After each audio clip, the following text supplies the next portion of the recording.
quick petition update. I'm pretty sure everyone's already figured out by now that the bill died again, second year in a row. It wasn't for lack of trying. We really pushed hard right before crossover week.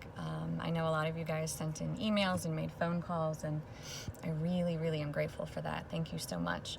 The morning of March 12th, I was on the phone with Senator Bailey's office and Senator Reedy's office, and I talked to the Judicial Proceedings Chairman's offices. I talked to the Senate President's office.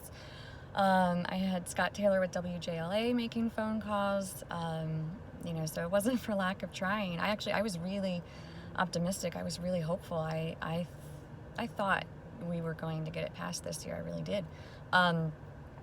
And then that same day was the press conference from Governor Hogan about schools being closed for the next 2 weeks. And I knew it was over, because everything, just the focus was so different and everything was changing.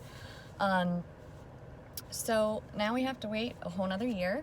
That may not sound like such a big deal to some of you, but the past 3 years in a row, the average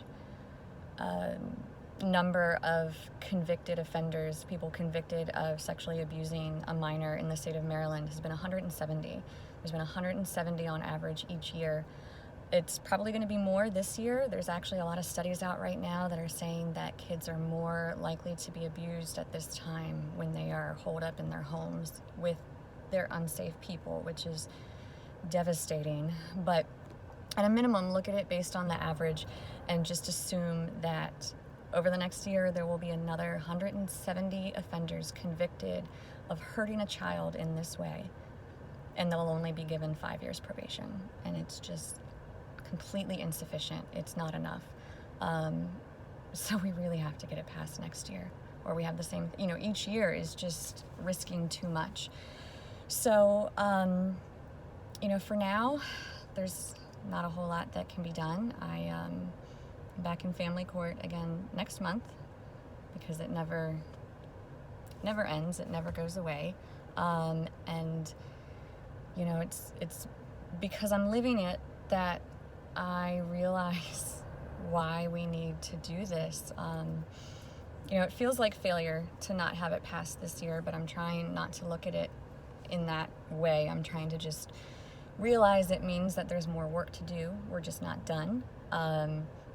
I can't bring myself to accept failure as an end result here, because I know what happens to a family and what happens to the children. And if we can somehow prevent this from happening just to one child or one family, then we have to do it, because there's no other side. It doesn't ever go away. And there's too much exposure here. There's kids at risk, and we can't accept it. So bottom line is, we'll try again next year. In the fall, I will hit the ground running again and start hitting everybody up and pushing and seeing what we can do. And in the meantime, if you guys could just keep signing and sharing, and I appreciate all the support. I don't think I will ever get this done by myself. I think it's going to take a lot of people talking about it. So please keep doing it. Thank you.